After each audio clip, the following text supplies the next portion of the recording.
처절한 기다림 끝에 이 땅에도 해방이 찾아왔다. 그리고 해방의 감격과 함께 일본군도 퇴각했다.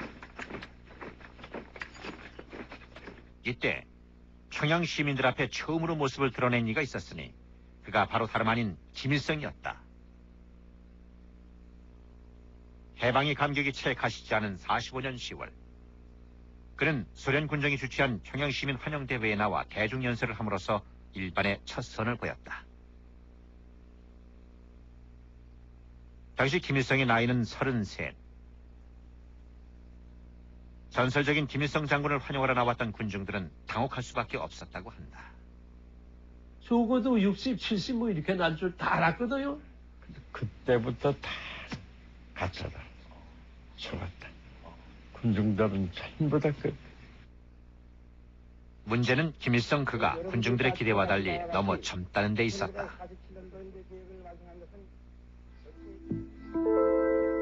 극작가 오영진은 당시 평양 군중 대회의 분위기를 이렇게 적고 있다.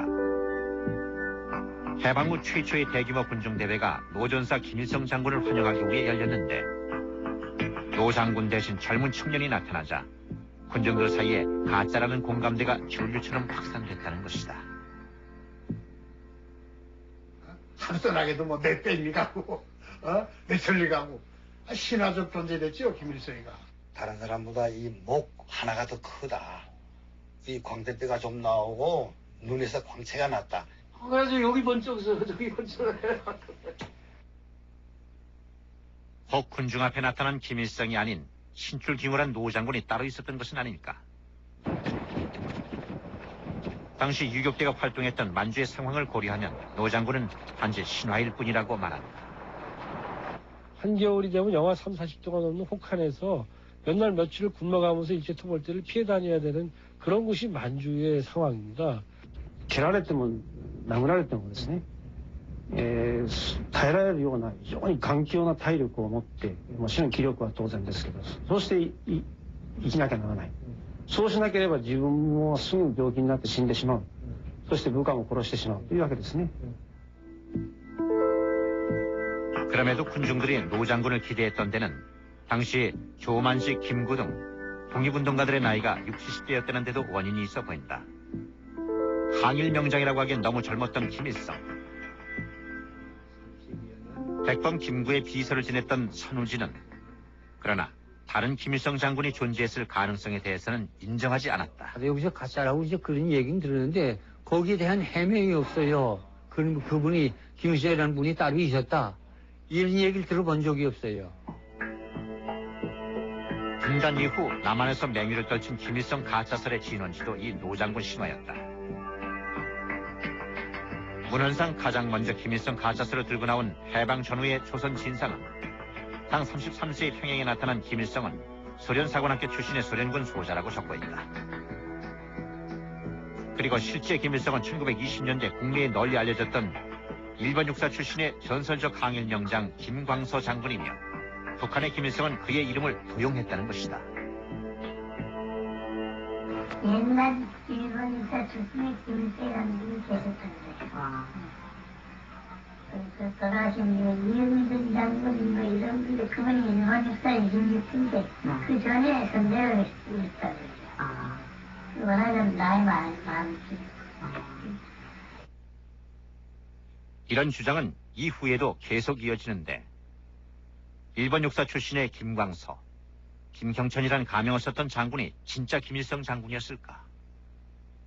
김경천 장군이 일본 육사 나왔고 백마 타고 다닌 건 사실이지만 단 한 번도 김일성이라는 이름을 사용한 적이 없는 분입니다. 9월 4일 밤 10시 위대한 수령님께서는 공격명령을 내리시었습니다.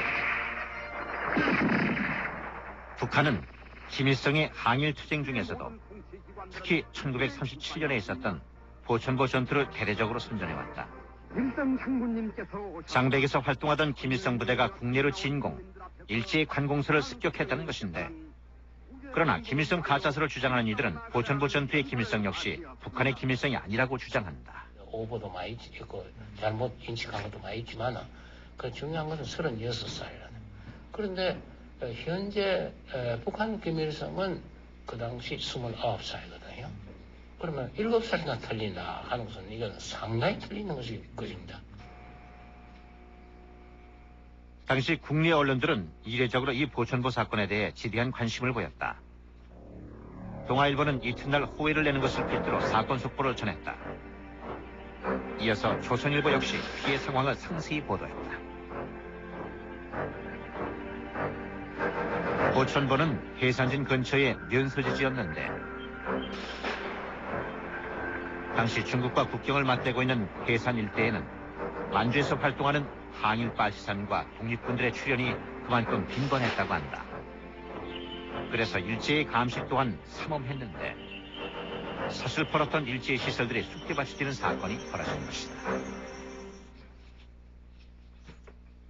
보천보 사건 당시 7살이었다는 강순명 씨는 부근 마을에 살았다고 하는데 그날 밤의 상황을 아직도 생생하게 기억하고 있었다. 하늘이 그냥 빨개요, 그냥. 저거 왜 그러는가 하니까. 여기 말하면 파출소 있었거든. 총을들이 쏴요. 근데 보천포에서도 총을 쏘고, 이쪽에서도 쏘고, 한 시간 하더라고. 당시 보도에 따르면 보천보를 습격한 이들은 휴게소와 면사무소, 우체국 등에 불을 질렀고, 불악은 순식간에 잿더미가 됐다고 한다. 당시 신문에는 새까맣게 타버린 마을 곳곳을 담은 여러 장의 사진들이 실리기도 했다. 인명 피해는 크지 않았으나 그것은 승승장구하던 일제의 자존심에 일격을 가한 것이었다. 죽은 사람 오는 걸 가만히 떼기다 싸서 오는 걸로 뭐 난리가 났어, 하여튼. 자존심에 상처를 입은 일제는 괴산 등 인근 3개 경찰서에 총동원령을 내린다. 그리고 김일성 부대를 국경 밖까지 맹렬히 추격해 들어가는데 그 과정에서 일경 7명이 사망하고 6명이 부상을 입었다고 한다. 김일성 부대라는 건 어떻게 알았었나요? 우리가 어떻게 하지? 사람들 김일성이 하니까 알았지. 예, 그런데 이게 또 그래요. 그 진짜냐 가짜냐 이 논란이 심하지 않았어요. 이북 사람들은 잘 알아요. 왜냐하면 그 당시에 김일성 나이가 한 50 됐다. 당시 신문은 보천보를 습격한 무리들이 김일성 일파로 판명됐다는 기사를 실었다. 보천보 사건은 만주에서 활동하던 김일성이 국내에 알려지는 결정적 계기가 된다. 하지만 그 이전부터 장백을 근거로 국경선에 출몰했던 그의 이름은 지면에 오르내리고 있었다.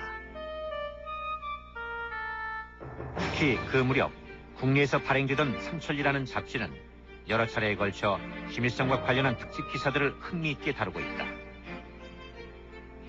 그러나 당시 언론들은 일제하였기 때문에 항일파시산 활동을 하던 그를 비적이라는 말로 표현했다.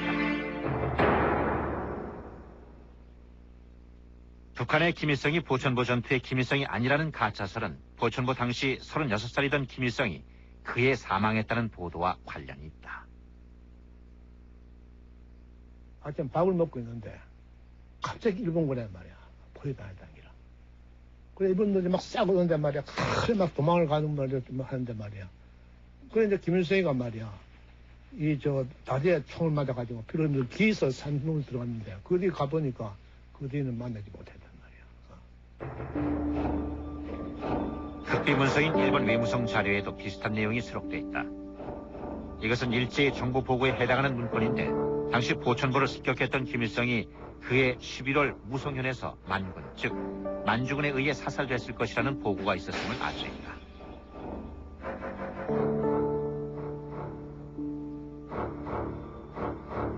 보천보 전투를 지휘했다는 북의 김일성. 정보 보고대로 김일성이 그해 정말로 사망했다면 해방 후 나타난 김일성은 가짜라는 이야기가 드는데 사실은 일제 자료를 좀 더 검토해 들어가면 금방 자기네들의 옳은 정보 보고가 잘못된 거고 일제 자체가 스스로 지금까지 부정확했던 자신들의 기록을 뒤엎는 자료들이 있습니다. 해방 후 발간된 만주 국군은 김일성을 사살했다 해서 포상까지 했으나 그가 다시 출몰했다고 적고 있다. 이는 당시 정보 보고가 잘못됐음을 보여주는 것이다. あるところで死んだという噂を流してですね、そして、今度はもう一遍いや死んでいないというふうに言えば、死んだと思っていた討伐隊はもう非常にがっくりしますね。そういうようなこのゲリラ戦の戦術というものがあるわけですよ。 보천보 습격 이후 일본은 김일성과 연계했던 해산 일대의 국내 조직에 대한 대대적 검거에 나서게 된다. 그런데 이 해산 사건의 판결문은 보천보를 습격했던 김일성이 북한의 김일성임을 단적으로 보여준다. 북한 김일성의 본명은 이룰성자 기둥주자 김성주. 판결문에 기재된 김성주의 한자와 일치한다. 그리고 조선 총독부 관원 자료를 봐도 당시 김일성의 출생지와 북한 김일성의 출생지가 일치하는 것으로 확인된다.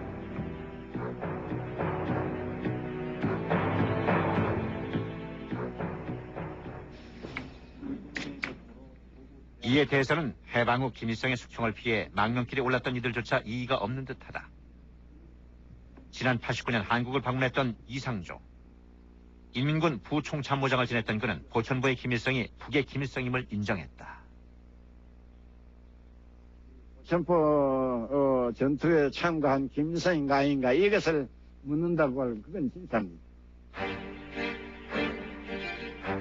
그런데도 남에서는 분단 이후 김일성 가짜설이 정설처럼 받아들여졌고 이러저러한 가짜설을 집대성하니가 김일성 열전을 낸 이명령이다.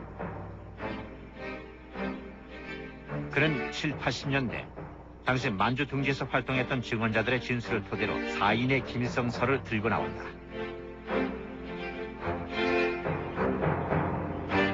첫 번째는 일본 육사 출신의 김광석. 두 번째는 보천보 전투를 지휘하고 그해 사망한 김일성. 세 번째는 그해 사망 후 부임한 후임자 김일성. 네 번째가 바로 해방 후 평양에 나타난 북의 김일성이라는 것인데 근거 없는 이런 김일성 가짜설은 어디서 연유됐던 것인가? 가짜 김일성설 자체가 처음부터 정치적 배경을 가진 거죠. 김일성 가짜설은 해방 이후 그와 관련된 책을 내놓은 저자들의 과거 경력과 무관하지 않았다. 이런 사람들의 그 배경을 살펴보면은 과거에 친일파였다든지 적극적인 친일을 하진 않았더라도 굉장히 곤란한 입장에 있는 반대파들이죠. 해방 이후 친일 세력을 청산하지 못한 남한에서는 항일 투사들을 쫓던 토벌대 출신 등 일제와 화합했던 인물들이 요직을 차지했다. 그리고 그들에겐 김일성 가짜설을 유포시키는 것이 또 하나의 생존 방법이 됐던 것인지 김일성 부대를 쫓던 간도 토벌대도 조선인을 주축으로 편성된 부대였다. 김일성 가짜설이 정권에 의해 보다 체계화되는 것은 박정희 시절이다. 만주 군관학교를 나와 만주군 장교로 복무하다 해방을 맞았던 박정희. 5.16 쿠데타로 한반도 반쪽을 통치하는 최고 권좌에 올랐지만 김일성과 대비되는 과거 전력은 부담이 아닐 수 없었을 것이다. 60년대 발간된 그의 전기들에서는 한 권력자의 이런 고뇌가 읽혀진다. 그는 만주군에서의 활동을 공비를 토벌한 반공의 궤적으로 표현하고 있다. 그 만주군 일본군에 복무를 했었으니까요. 그런 그 컴플렉스가 있기 때문에 그 민족사적인 그 정통성을 놓고 남과 북이 경쟁을 해야 했었던 그 상황에서 북의 지도자를 깎아내리기 위한 그 이론적인 작업이 필요했었던 거죠. 남북이 대치에 있기는 했지만 독립운동에 투신했던 이전의 지도자들에겐 굳이 김일성이 항일 경력을 부정할 이유가 없었다. 이승만도 해방 정국에선 김일성과 같은 추앙을 받았기 때문이다. 김일성 가짜설의 집대성판으로 평가되는 이명령의 저서가 세상에 나온 것도 바로 박정희 정권 때였다. 그는 일본을 오가며 많은 증언들을 모아 김일성 가짜설을 체계화했는데 당시 그를 만났던 박갑동 씨의 말은 정권의 지원이 있었음을 시사한다. 문행령이는 박정희 대통령이 말이야. 김일성이 실제 영화하기 위해서 일본에 특파했어요. 그러면 이런 당신이 말이야. 박정희 대통령한테 부탁하시면 당연히 쓰시오 말이야. 이명령 씨가 5.16 군사반란 직후에 최고회의 공보실에 근무했습니다. 근데 그 당시에 최고회의 공보실장이 이후락 씨였어요. 그래서 그리고 이 가짜 김일성설 체계화되는 그 작업이 이후락 씨가 중앙정보부장으로 자리를 옮긴 이후에 그 시작이 되고요. 이명령의 가짜설 배후에는 박정희와 이후락 당시 중앙정보부장이 있었다는 것이다. 그러나 그는 이런 배후설을 부정했다. 한때 김일성이 연구를 한다고 첫 많이 다니더라. 일본까지도 왔다 하던데. 그때 그 이후락 선생께서 뭐 여러 가지로 많이 도와주셨다고 그러는데요. 내가 도와준 거 없어요. 치서 남북 공동성명의 밀사였던 이후락. 남한의 관부는 김일성의 항일 경력을 정말 몰랐던 것일까? 그 중앙정보부장이셨을 때도 그 김일성에 대해서 많이 알았잖아요. 그럼 직무상 알은 거지요. 직무상. 그 이후락 선생님은 김일성이 그때 빨치산에서 뭐 이렇게 있었고 이런 거를 알고 계셨잖아요. 여기서 알고 있었죠. 89년 한 월간지가 최초로 공개한 당시 평양 밀담의 내용도 이러한 사실을 뒷받침해주고 있다.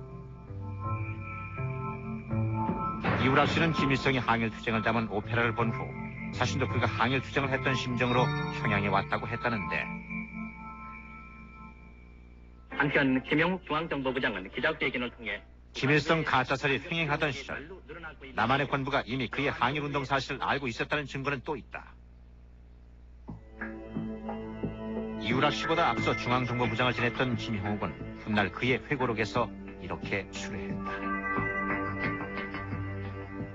비록 규모가 작기는 하였으나 김일성이 상당한 조직을 가지고 있었고 고천보 전투를 지휘한 사실도 알고 있었다. 실제로 지난 반세기 우리 사회에서 김일성이 항일투쟁을 언급하는 것은 금기였다. 68년 사관 관련 기사를 실었던 신동아는 그 전에 김일성 빨치산 활동에 담긴 논문을 게재한 것이 빌미를 작용, 정권의 탄압을 받았다. 김일성이 빨치산 운동을 했다는 것부터도 문제지만은 그 영어로 리더로 돼 있던 그 단어를 왜 지도자로 번역을 했느냐. 지도자라는 단어는 긍정적인 의미가 있지 않느냐. 오히려 괴수나 이런 건 몰라도 해가지고 그것을 가지고 투집을 잡았습니다. 정권의 언론 길들이기의 일환이기도 했지만 결국 홍승년 주간 등 3명이 구속됐다. 김일성 가짜설은 냉전 체제가 무너졌던 80년대 말에도 우리 사회에서 여전히 맹위를 떨쳤다. 우리 한국 사회, 특히 남한 사회의 이 분단으로 인한 슬픈 자화상이랄까 하여튼 이런 게 가장 응축되어 있는 게 이 김일성 가짜설이거든요. 무한 역사의 다시 없음 우리의 사랑 위대하신 수령님임을 존재만지 모신 것이. 그렇다면 김일성 가짜설이 고착화된 책임이 비단 남한의 정략적 유포에만 있었을까? 자국과 운명을 같이 하고 그것은 분명 아니었다. 가짜설이 확산된 데는 김일성 신격화 과정에서 항일투쟁 경력을 지나치게 부풀려온 북한의 선전수도 큰 몫을 했다. 처음에 60년대 중반까지만 해도 어느 정도 사실에 가깝던 것이 70년대, 72년 들어와서부터는 뭐 엄청나게 그 과장이 돼가지고 그 전투 규모나 역량 이런 면에서는 거의 뭐 100배 이상 강화된 걸로 저는 그 인식을 했습니다. 北では神話が進められて、南の方では反神話化、つまり偽物説が進んでいくと、こういうことになったので、どんどん分からなくなってしまった。 94년 김일성 사망 당시 쏟아져 나온 보도들은 그에 대한 평가가 얼마나 상반된 것인가를 보여준다. 분단된 이 땅에는 두 가지 모습의 그가 존재해왔다.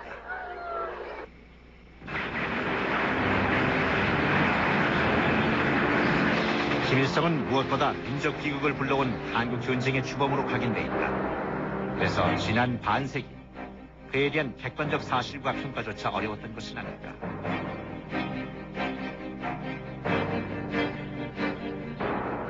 그렇다면 이제 와서 새삼 김일성 그가 누구인지를 되짚어봐야 하는 이유는 또 어디에 있는 것일까? 중요한 것은 대화의 상대이고 통일의 상대에 대한 역사적 평가를 사실 그대로, 미화 차원이 아니라 사실 그대로 봐주는 것도 또한 중요하다고 생각을 합니다. 이곳은 한때 김일성이 성장기를 보냈던 곳이다. 1927년 15살 소년 김성준은 숭화강변에 위치한 육문중학으로 진학하는데 1912년 대동군에서 태어난 그는 3.1운동 직후 가족과 만주로 이동한다. 이후 여러 곳을 거쳐 어머니의 권유로 육문중에 진학했다고 한다. 이 육문중 시절은 훗날 소년 김성주의 인생 행로에 결정적인 영향을 미치게 된다. 그 당시에 학교 터와 건물이 남아있는 교정에는 세운 지 오래되지 않은 듯한 김일성 동상이 서 있다.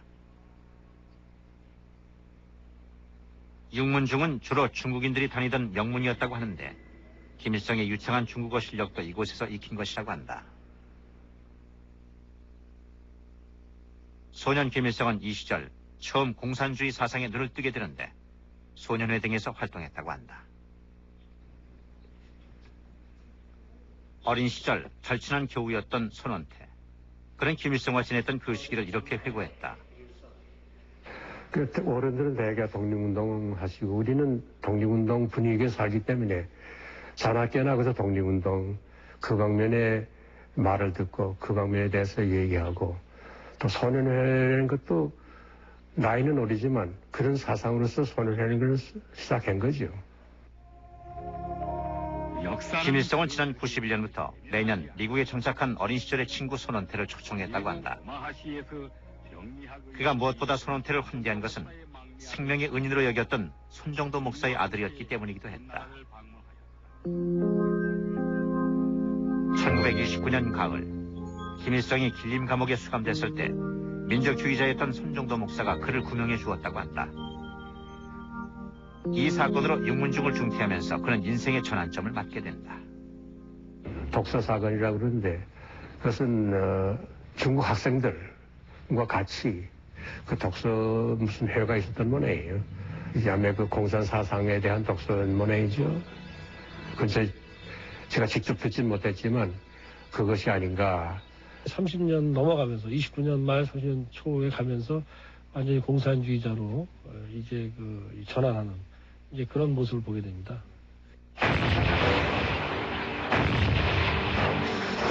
김일성, 그가 항일 무장투쟁의 길로 들어선 것은 만주사변 이후로 알려져 있다. 만주를 침략한 일제는 하족지세로 만주를 점령해 들어갔다. 그러자 만주 곳곳에서는 이에 저항하는 움직임들이 일기 시작했다. 연변자치구. 당시 이곳 간도 지역은 주민의 80~90%가 조선인이었는데 그들에게도 이 시기는 참으로 혹독한 시절이었다. 바로 이곳 연변자치구 안도현에는 항일 유격대의 역사를 말해주는 기념비가 하나 서 있다. 명월구 회의라고도 불리는 일명 옹성나자 회의. 1931년 12월 이 지역의 중국 공산당 소속 공산주의자 40여 명이 모여 항일 유격대 창설을 결의한다. 일제의 만주 침공에 맞서 본격적인 항일 유격 투쟁의 신호탄이 점화된 것이다. 那你这没听过你们这个地方是抗日革命根据地啊？那个听说啊，不知道详细情况是不太。好，这个地方这个附近呐，曹主任这个居住的多吗？这个呢，大廊子有吗？大廊子没有。这个新型大房子都曹子多。啊，这个大房子。哦，对，是这么。这个당향시는 그 즈음 일제의 관원 자료에는 김일성에 대한 기록이 있는데 김성주, 즉 김일성은 당시 무송 안도지방의 조직위원이었던 것으로 나타나 있다. 길림을 떠난 김일성의 행적을 알 수 있는 대목이다.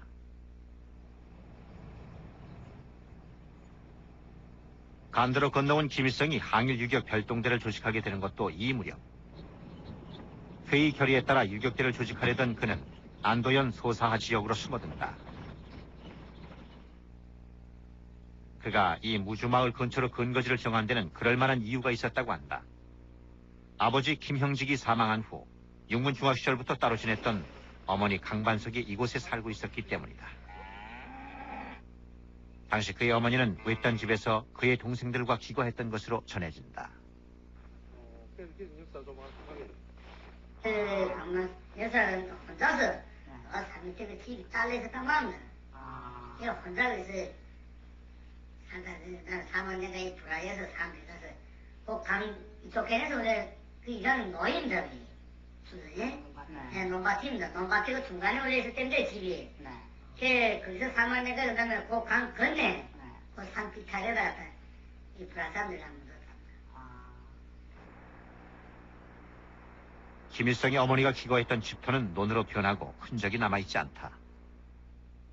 그러나 70년대 중반까지도 어머니 강반석의 묘는 이곳에 있었는데 이후 북한으로 이장을 했다고 한다. 옛날에 너저 유격대라고 비정을 했단 말이야. 예. 그러니까 무슨 장수 끊어주다 뭐 너무 주변에 어쨌든 뭐 불하게 와서 양식이라면 가만히 한번 빼자야 한다는데 그때. 그러니까 알기심이 했는데 일본 놈들 착박을 못 쓰게 하지. 지방에 마적마적 그러지 이제 그런 사람들 그러니까 항의하는 이제 사람들 단체건 개인이건 하는데 그 사람들이 이제 무력을 가지고서 일본하고서 대항을 해서 싸웠다. 하는 그런 조직들이 이렇게 반일회다. 마을 주민들은 김일성이 최초로 항일 유격대를 조직했다는 기념비적 장소를 알고 있었다. 멀리 보이는 산등성이의 커다란 소나무 아래 그곳에서 그는 16명의 청년들을 모아 항일 유격대를 조직했다고 한다. 소나무 아래에는 기념비가 서 있는데 비문에는 32년 4월 25일 반일 유격대를 창건했다고 적고 있다. 북한이 조선인민군을 창설한 날이 48년 2월 8일인데도 불구하고 인민군 창설일을 4월 25일로 바꾼 것도 바로 이날을 기념하기 위해서라고 한다. 그러나 안도에서의 유격대 결성은 북한의 주장과는 달리 그의 독자적 행보는 아니었다고 한다. 지금 그 북한에서 얘기하는데 뭐 거기 뭐 김일성이 와서 지부석이었다 그거 아니에요. 지부석이 다른 사람입니다 거기. 거기 김일성이 거기 직접 파견해. 동만 투기에서 직접 파견해가지고 이걸 조직하겠고 그렇게 나가.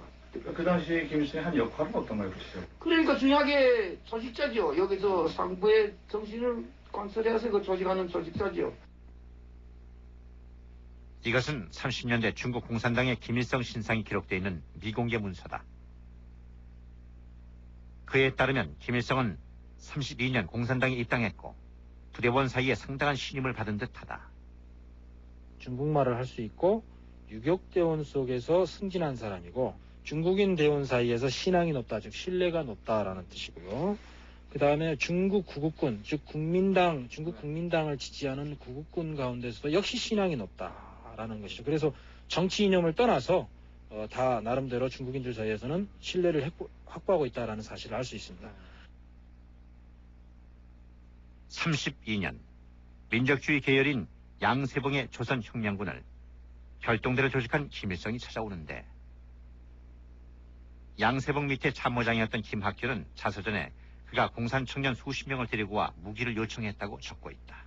사실은 김학규 장군이 살아계실 때 이 얘기하는데 그 조선혁명군의 그 젊은 청년이 와서 총을 달라고 한 것이 그 사람이 바로 김일성이라는 거예요.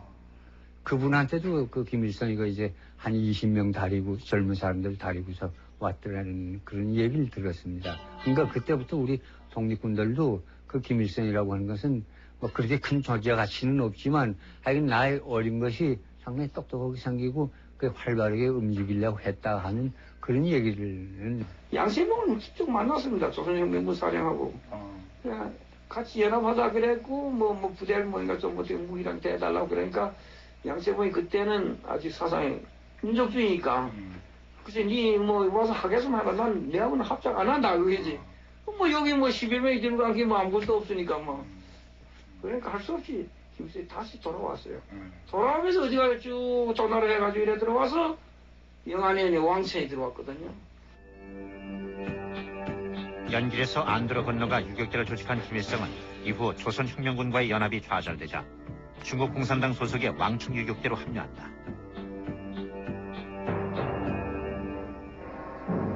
만주사변 이후 항일 유격대의 활동이 활발해지자 초조해진 일제는 대규모 토벌대를 조직, 이들의 뒤를 쫓고 있었다. 그래서 대부분의 항일 무장 세력들이 험준한 산악 지역으로 들어가 게릴라전을 벌이게 되는데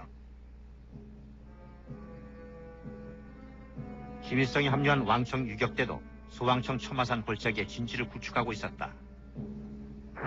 1933년 봄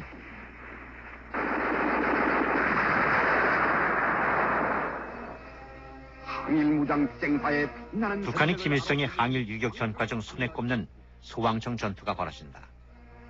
뾰족산이라고 불리는 처마산 뒤쪽 유격대 사령부를 일본군이 공격한 것이다. 바로 그 처마산은 아직도 위용을 자랑하고 있다. 당시 김일성이 있던 왕청 유격대의 수는 100여 명, 90% 이상이 조선인이었는데 이들은 3일간의 치열한 격전 끝에 전투를 승리로 이끌어낸다.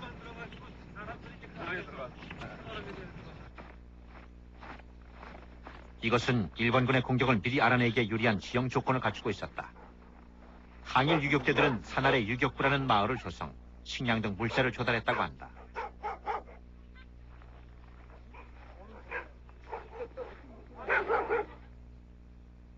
당시 사령부 터에는 마을 사람들이 쓰던 우물도 있었다고 하는데 본래 이제 유격대원들이 이제 그 산에서 유격 활동을 하고 민가에서 이렇게 그 도움을 받고 그랬었는데 일제가 투벌을 하고 그 다음에 또 자꾸 마을로 이제 유격대원들이 내려가지 못하게 하고 또 마을 주민들이 통제를 받으니까 아예 그 이제 그 항일 그런 그 감정을 가졌던 그 주민들이 다 같이 이 지역으로 모아서 이 일대에다가 이제 뭐 밭을 가꾸고 뭐 이래가지고 이제 유격구로 만든 거죠. 위쪽으로 한참을 올라간 산 중턱에 이곳에 항일 유격 근거지가 있었음을 확인해주는 중국 정부가 세운 비석이 있다. 87년 왕청현 지방정부가 세운 비석에는 32년 12월부터 유격 근거지가 있었다고 기록되어 있다. 그러나 소왕청 전투를 끝으로 왕청현 유격대는 근거지를 옮긴다. 30년대 만주 지역에는 민족주의 계열의 조선혁명군과 한국독립군 그리고 김일성이 있던 왕청 유격대가 활동하고 있었다. 그리고 이 시기엔 이들 간의 연합도 활발했다. 그 대표적인 것이 동령현성 전투인데 김일성이 지휘하던 왕청 유격대와 이청천의 독립군 등이 연합, 대승을 거뒀다. 그때는 항일이 중요한 게거든요. 민족 독립이 중요한 게고 뭐 아직 이념이 물론 글쎄 이념을 농구했지만은 지금 중요한 건 적을 치고 지금 민족의 독립이 중요한 거니까 여기에 지금 복종해야 된다 그겁니다 모두에.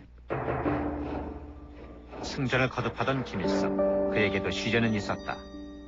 30년대 중반 간도 지역 조선인 항일 투쟁 세력들이 대거 희생되는 이른바 민생단 사건이 발생하는데 그도 그 혐의를 받은 것이다. 이는 일제가 조선인과 중국인을 이간시키는 차별 정책을 쓰면서 조선인들이 첩자로 몰려 한바탕 곤혹을 치르게 되는 항일 투쟁사의 분수령이 된 사건이다.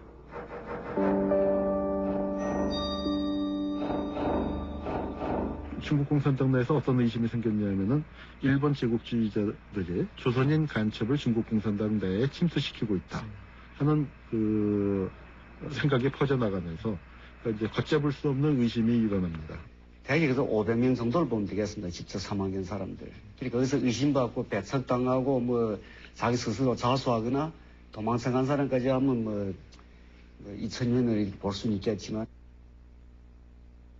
김일성 부대에서 활동했던 김선은 심지어 옥수수 씨앗을 먹었다는 이유로 민생단으로 몰렸다고 한다. 이거 없이마다 그것도 민생단 사건은 뭐겠습니까? 이게 민생단은 파괴분자를 먹었거든요. 씨가서 파괴분자를. 그냥 아이다가 한달 꽂아 기름 달아놨단 말이지. 통화하는 거예요. 信条去跑了，哎，他脱销去了下去，他们。 숫자로 몰려 많은 조선인들이 희생됐지만 김일성은 위기를 모면할 수 있었다. 그의 상관이 되는 중국인 간부 주보증이 바람막이가 되졌다고 한다. 김일성에게 최대 위기였던 민생단 사건. 그러나 그것은 곧 그에게 기회가 됐다. 선대급인 많은 조선인 항일 투쟁가들이 희생되면서 자연히 20대의 그가 조선인 가운데 상급자로 부상할 수 있었다.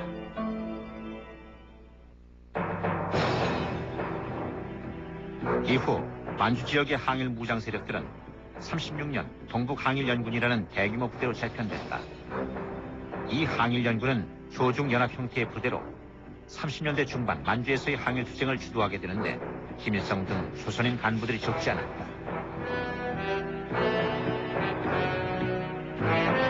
만주 전역에 걸쳐 11개 군까지 편제를 갖춘 동북 항일연군은 한때 그 규모나 세력 면에서 일제에게 가장 위협적인 존재였다.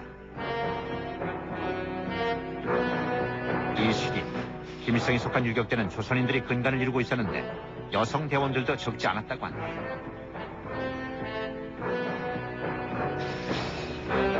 김일성이 2군 육사 사장으로 있던 시절 그 부대에 있었던 김선은 여성 대원들의 고충을 훗날 이렇게 회고했다. 여자들 고생해요. 어째 고생했어? 보천 보초대에서 서른 것이 양식이 지락하대요. 지락하니까 그 다음에는 어디니 가는 건 무서운 것이다 행군야가. 그런데 뭐 우리 서른 것이지만 그 서른 개 소리를 어찌겠어? 그러니까 성 것이 지니까 어떻게 되겠어? 마지막 길이 김일성이 이렇게 했어.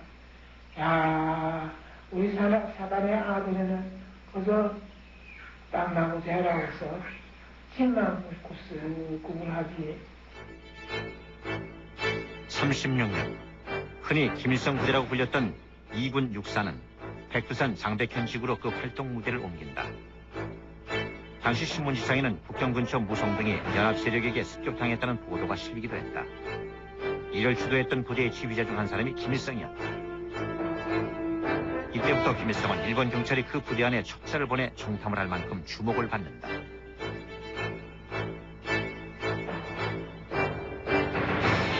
북한이 가장 대내외에 내세우는 보천부를 습격한 것도 이 동북항일연군 제2군 육사사장 시절이다.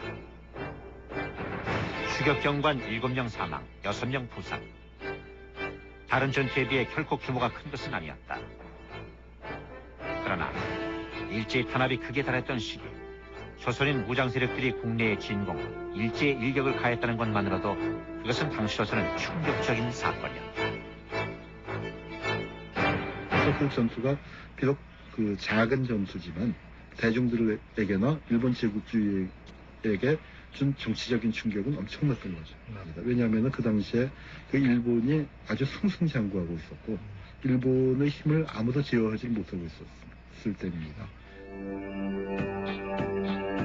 당시 동북항일연군은 동남만을 중심으로 한 1로군, 길동 지역의 2로군, 북만주의 3로군 편제였다. 그런데 1939년 일본군이 7만 5천 명 규모의 대규모 감도 토벌대를 조직 공략에 나서면서 한때 3만 명이 다르던 동북항일연군은 1,400여 명 정도로 축소, 겨우 그 명맥을 유지한다. 그 무렵 목재소를 습격하고 달아나던 김일성의 이방연군은 이곳 홍기하에서 그 뒤를 쫓던 토벌대와 또 한 번의 격전을 치르게 된다. 그 일제 토벌대 100개 부대가 이제 달려들었습니다.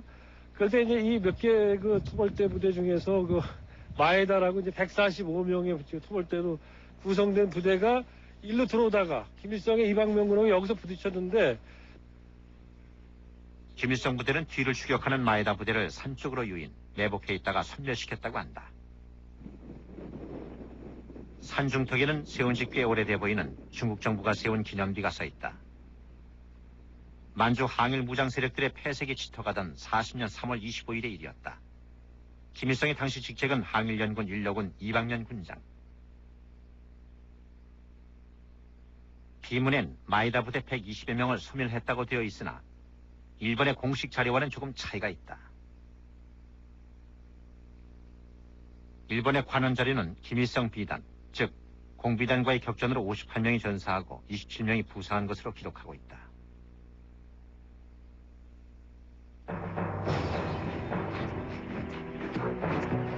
일제히 대규모 토벌이 시작되면서 동북항일연군도 붕괴되고 만주에서의 무장투쟁은 쇠락의 길로 접어들었다. 일제의 집요한 공작으로 항일 세력 주요 간부들의 투항도 줄을 이었다. 김일성이 속한 밀려군 사령이었던 양정우도 결국 일본의 패망을 보지 못하고 처참하게 사살되고 마는데,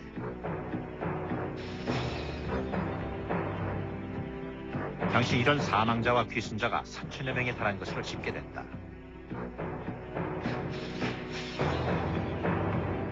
(1940년 10월) 만주에서 활동하던 김일성도 부대원 10여 명을 이끌고 국경을 넘어 소련으로 향하게 된다. 소련에 건너온 그는 보로시로프를 거쳐 하바로프스크의 브리아츠크에 머물렀다.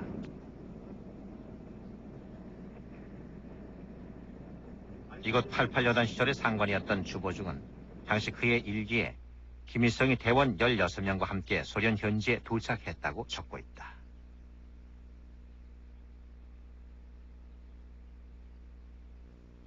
김일성이 배속된 88 여단은 소련 극동전선사령부 산악부대였는데 소련으로 퇴각한 동북항일연군이 그 주축을 이루었다.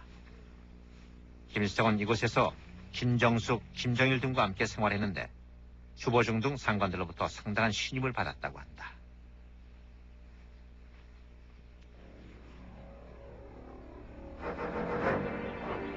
주보중은 이 88 여단의 여단장, 김일성은 대다수가 조선인인 제1대대의 영장, 즉 대대장이었다. 소련군 비밀문서에도 그에 대한 기록이 적지 않은데 그의 소련 이름은 첸지첸이었다. 소련에 안착한 김일성이 해방 후 그의 권력 장악 과정에서 중요한 역할을 하게 되는 최현, 안길 등을 만나게 된 것도 바로 이곳에서였다. 주로 이제 김일성의 역할은 제1대대 내에서 바로 이 1대대는 조선인들이 주력으로 구성된 부대입니다. 그래서 주로 이제 조선인들을 중심으로 한 교육과 훈련 역할을 책임지는, 그러면서 때때로 어떤 스스로 정찰 부대를 이끌고 만주 지역의 정찰 활동을 나서기도 하고.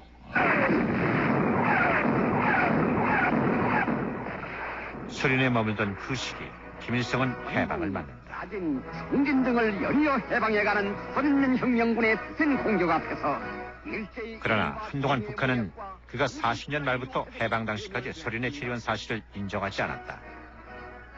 해방 당시에도 만주에서 소유격대 활동을 하다 퇴각하는 일본군을 물리치며 귀국의 장도에 올랐다는 것이다. 강산의 주체의 태양으로 솟아오르시어 북에서 그 전에 김일성 주석이 40년도 말에 러시아 원동 지구를 건너가는 것 종례로 승인 안 했습니다. 그것을 인정하고 있어요. 주체 사상을 내세웠던 그에게 소련군 장교로서의 입성이 부담스러웠던 것일까? 그러나 이후에 발간된 김일성 회고록은 해방이 되고 한 달쯤 뒤인 45년 9월 19일 원산항을 통해 귀국했음을 인정하고 있다.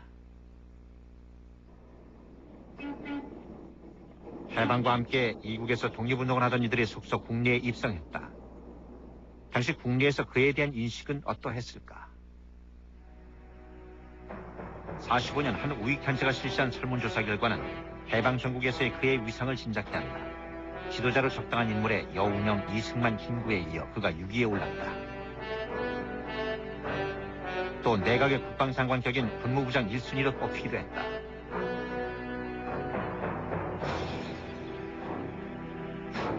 그만큼 해방 직후 대중들은 그의 항일 투쟁 경력을 높이 평가했다. 33살의 김일성. 그가 쟁쟁한 정적들을 누르고 이북의 최고 권력자로 부상할 수 있었던 것도 이 항일 경력과 소련 군정의 지원 때문이었다. 해방 당시 북에는 조선민주당을 이끌던 민족주의 계열의 조만식이 있었다. 그리고 남에는 같은 공산 계열의 강력한 라이벌 박헌영이 있었다.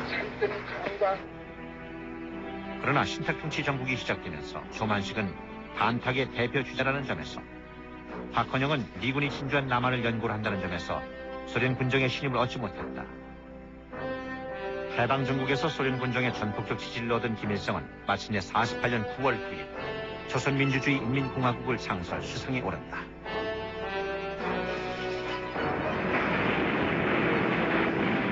그리고 얼마 후 그는 한반도 남쪽을 향해 방아쇠를 당겼다.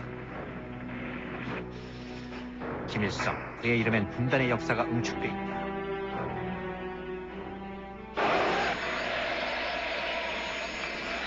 분단 반세기 만에 마침내 남북 정상이 만났다. 그것은 분단의 시대에서 통일의 시대로 가는 첫걸음이었다.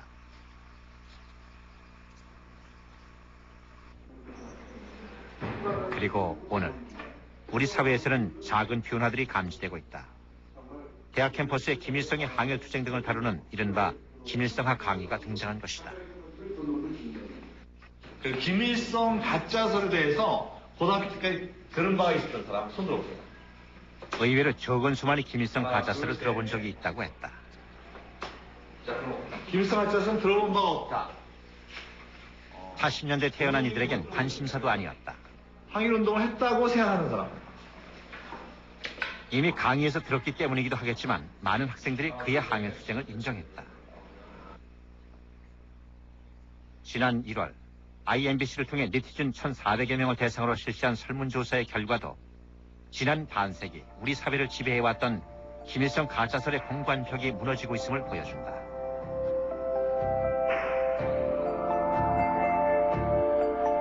네티즌들의 연령대가 젊은 층이긴 하지만 김일성의 항일투쟁 경력이 사실이라는 응답이 49%에 달했다.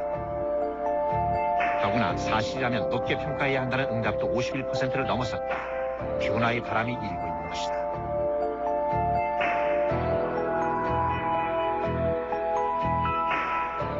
김일성이 소련에 머물던 40년대에는 연안의 조선의용대, 흉경 임시정부 광복군의 투쟁이 있었다.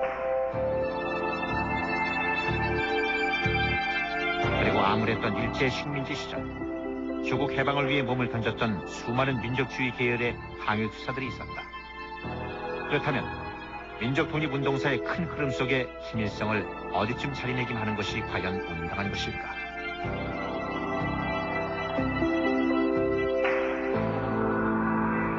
우리 독립운동사는 공산주의의 독립운동사나 민족주의의 독립운동사나 다 우리 민족사를 볼 때는 귀중한 역사거든요. 그렇기 때문에 뭘 비하하거나 배척하거나 그건 안 되지 않느냐.